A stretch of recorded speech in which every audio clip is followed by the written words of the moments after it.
Lela mundur beberapa langkah hingga akhirnya dia berlari keluar kamar Zain dengan membawa isak tangisnya. Zain hanya melihat dengan perasaan pilu. Dia merasa telah sangat menyakiti istrinya. Zain menyesal. Seharusnya tadi dia mengatakan dengan jujur siapa Meisha sebenarnya. Dengan kondisi mental istrinya yang belum stabil, Zain tahu jika Lela akan memiliki berbagai macam prasangka yang tidak bisa dia kendalikan. Dia lalu bergegas keluar kamarnya, menyusul sang istri dan mencoba untuk menjelaskan semuanya. Sementara di dalam kamar, Lela menangis sesenggukan. Dia merasa jika Zain telah menolaknya. Kini dia menjadi yakin jika dugaannya mungkin memang benar adanya. Sang suami dan wanita tadi memang memiliki hubungan lebih dari sekedar pertemanan. Tak lama terdengar suara pintu diketuk. Dia langsung mencoba menghentikan tangisnya.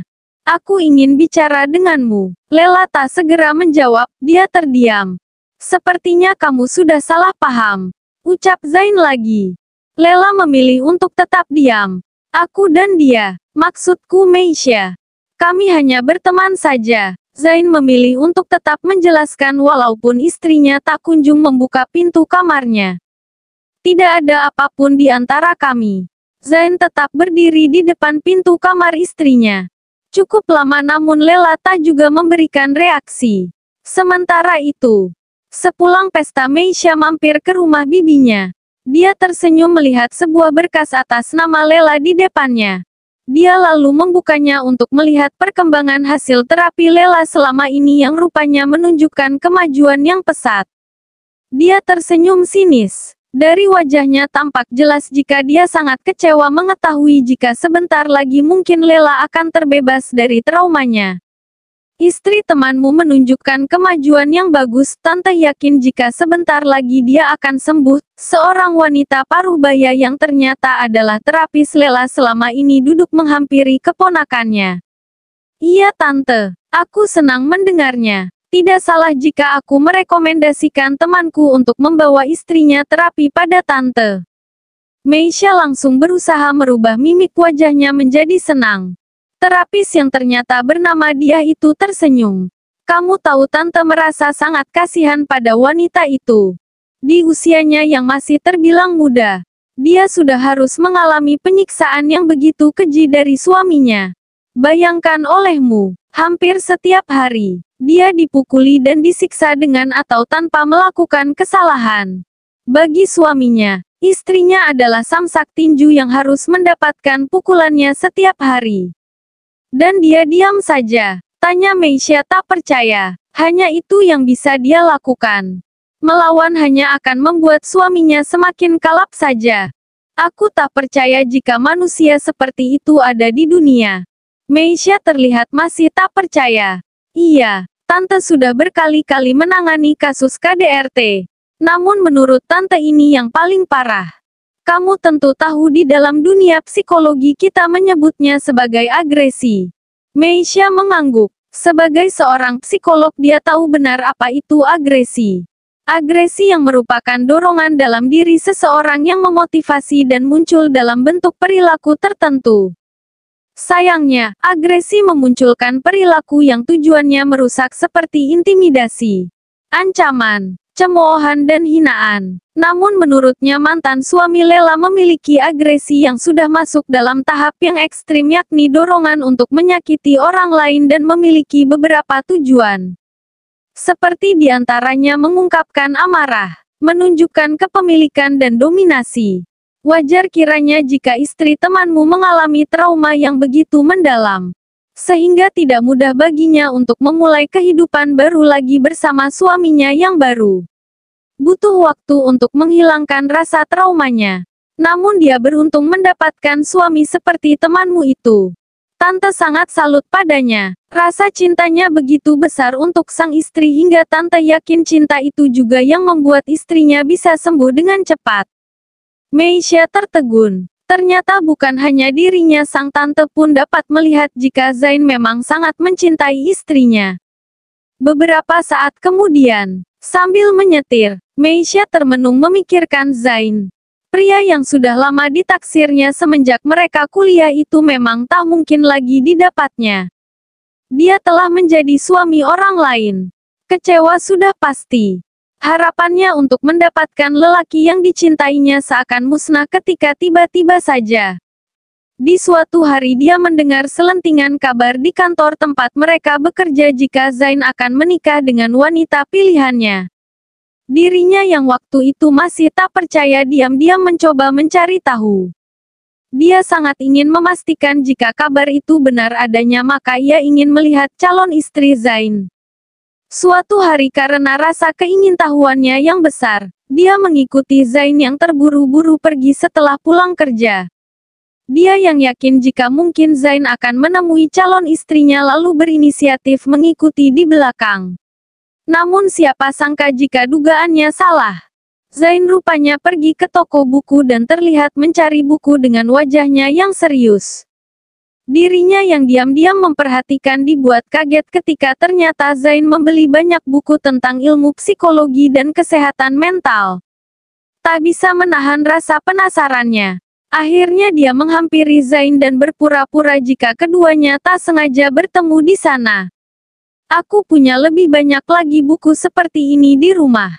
Zain yang awalnya cuek langsung tertegun sejenak sampai akhirnya dia baru teringat jika Meisha adalah mahasiswa lulusan ilmu psikologi. Benarkah? Tanya Zain antusias. Dari situlah awal mulai keduanya menjalin komunikasi. Meisha lalu meminjamkan beberapa buku miliknya, membuat komunikasi di antara mereka semakin lancar walaupun hanya lewat pesan singkat saja. Namun hal itu tetap membuat Meisha senang dan bahagia. Dia merasa akhirnya dirinya bisa menaklukkan lelaki yang semenjak kuliah terkenal dingin dan anti wanita. Walaupun sebenarnya sifatnya itulah yang justru menjadi daya tarik tersendiri bagi kaum Hawa, termasuk itu dirinya. Zain menjadi lelaki idaman kampus. Banyak wanita yang mencoba mendekatinya namun sayang dia tak pernah sekalipun memberi respon. Zain malah menghindar dari semua wanita dan hanya berteman dengan laki-laki saja. Meskipun ketika di kantor mereka tak pernah berkomunikasi selayaknya di pesan singkat. Namun itu tetap membuat Meisha senang walaupun komunikasi mereka hanya membahas tentang ilmu psikologi dan penyembuhan trauma seseorang. Zain yang rajin bertanya selalu dijawab dengan semangat oleh dirinya yang memang ahli di bidang itu. Dia kini yakin jika kabar Zain akan menikah itu hanyalah gosip belaka. Karena dia pikir Zain justru akan kembali berkuliah mengambil program pascasarjana ilmu psikologi. Jadi di universitas mana kamu akan mengambil program pascasarjana? Tanyanya suatu hari di pesan singkat. Tidak. Aku tidak akan mengambil program pascasarjana. Lalu, kenapa kamu tertarik pada ilmu psikologi? Aku melakukannya untuk seseorang. Apa ada temanmu yang menjadi korban penganiayaan lalu mengalami trauma? Iya, Meisha yang cukup kaget lalu berniat membantunya dengan merekomendasikan psikiater dan terapis yang menurutnya bagus untuk membawa teman Zain berkonsultasi. Komunikasi di antara mereka perlahan berkurang. Zain tidak lagi banyak bertanya padanya. Hingga akhirnya terdengar kabar jika dia sudah menikah. Meisha menjadi sangat kecewa. Dia menjadi sangat marah karena merasa Zain sudah mempermainkannya. Dia pikir komunikasi di antara keduanya kemarin akan membuka peluang baginya untuk menjalin hubungan dengan Zain. Namun rupanya dia salah. Zain tetap menikah dengan wanita lain. Kecewanya semakin menjadi ketika tantenya memberitahu jika ada temannya datang karena rekomendasi darinya. Setelah ditelisik dia kaget jika itu adalah Zain yang membawa istrinya untuk terapi. Rupa-rupanya teman yang dimaksud adalah calon istrinya saat itu. Kini dia seakan mengerti semuanya. Zain menikahi janda yang mengalami trauma akibat kekerasan fisik oleh mantan suaminya dulu. Meisha semakin meradang. Dia pikir Zain terlalu sempurna untuk menikahi janda, apalagi yang berpenyakit mental seperti itu. Kecewanya memuncak ketika di acara pesta ulang tahun tadi. Dia melihat sendiri penampilan istri Zain. Tertutup dan bercadar.